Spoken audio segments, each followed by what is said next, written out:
Hello everyone and welcome to my review of the Battle of Endor Heroes BrickHeadz set. This set was released on May the 1st of 2023 at an original retail price of $39.99 USD and did retire on December 31st of 2023, giving it a shelf life of 7 months. It is given set number 40623, is rated for ages 10 and up, and has 549 pieces, which means that this had an original price per piece of 7 cents. You also get the BrickHead numbers 202 to 206. Now this set was made to celebrate the 40th anniversary of Return of the Jedi, with the logo being on the side there. Taking a look at the back of the box, there's not a whole lot going on other than the fact that they show you can remove the BrickHeads from their stands. Opening up the box is quite an easy experience, simply pushing these pull tabs and then pull to reveal the contents of your box.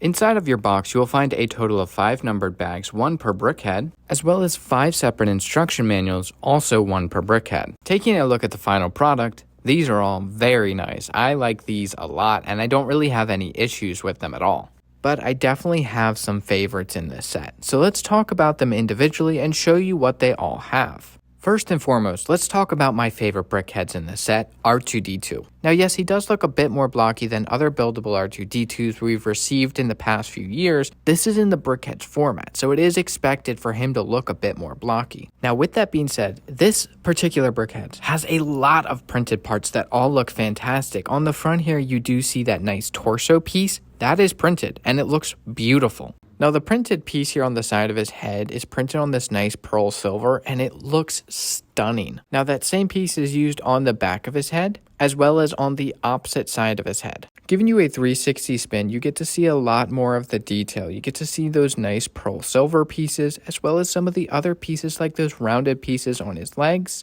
with those blue grates on the side of his legs. There's a lot of nice part usages here that really helps bring this figure to life. And if you were curious what the top of his head looks like, they use a nice little radar dish and some rounded parts to help round off this figure, and it looks great. And as the box states, if you would like, you can actually remove R2-D2 from his display stand. Now my next favorite figure is going to be Wicket here. He looks absolutely fantastic. Now he does come with 3 prints, 2 of them being his eyes and the last one being his torso piece, and all of them look great and make the figure a lot better than what it would be without them. Giving you a little spin in order to show you the full figure, I love the way that they captured his hood and his ears sticking out of his hood. This is an adorable little BrickHead, and I absolutely love it. Now, if you're curious what the top of his head looks like, they actually rounded off quite a bit with some nice slope pieces, and it looks fantastic. Now, they do give Wicket an accessory, that being his spear here, and I think that this actually looks pretty good, especially for the scale of this particular BrickHead. I think they did a good job.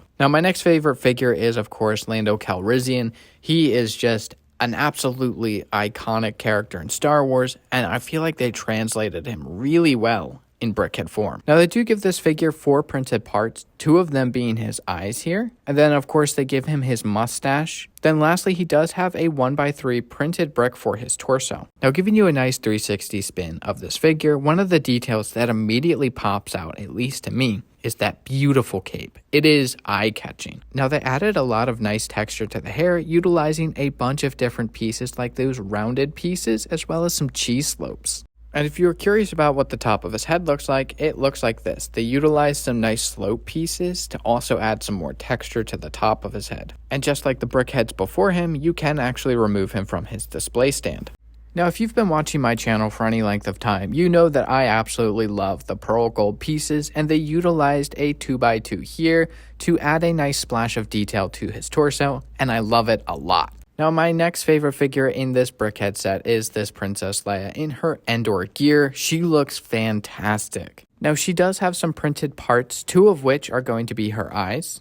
And lastly, she does have this printed 1x3 tile that goes on her torso for her belt, and it looks fantastic. Now, giving you a spin of this figure, you get to see how they were able to incorporate some of that camo, as well as her nice bluish pants. And then, of course, that classic Endor helmet that we see in Return of the Jedi. I feel like they captured the look of the helmet incredibly well, especially at this scale. If you were curious what the top of her helmet looks like, they utilized a lot of nice tile pieces, as well as some slopes and some wedges to really give it some nice curvature. Now for her accessory, they do give her a cookie, which I think is perfect because as a kid, in that scene where she tries to give the food to Wicket, I always thought it was a cookie. So a fun little detail is that they actually include her hood, which is represented by these nice wedge slope pieces. And just like the BrickHeadz that came before her, she can be removed from her display stand. Now last but certainly not least is Luke Skywalker. This is a phenomenal figure as well. Now he does have 3 printed parts, 2 of which being his eyes, and then lastly he does have that nice 2x2 printed tile for his torso. Giving the figure a spin, we can see some nice details like his nice belt piece on the front of him. Now they do give this figure a little bit of texture in his hair, not nearly as much as we see on some other figures, but it works for this particular one. Now in my personal opinion, this is a perfectly done BrickHeadz. It's just a little bit more boring as there's not nearly as much detail to talk about. Now, if you were curious about what the top of his head looks like, they do use some nice slope pieces to get some texture, but it's not a whole lot. Now, of course, Luke Skywalker would be incomplete without his iconic green lightsaber from Return of the Jedi. So thankfully, they did include that for him. And just like all the BrickHeadz that came before him, he can be removed from his display stand. I feel like it would be a missed opportunity not to show you what some of these BrickHeadz would look like side by side with some of the ones that might be in your collection. Of course, you have to put Luke Skywalker next to his father, Darth Vader, and now you can recreate their iconic duel from the end of Return of the Jedi. Now I know technically these are not from the same era at all, but we do see Luke Skywalker interact with Ahsoka Tano, so I feel like this is also another missed opportunity if it didn't show you what these look like side by side,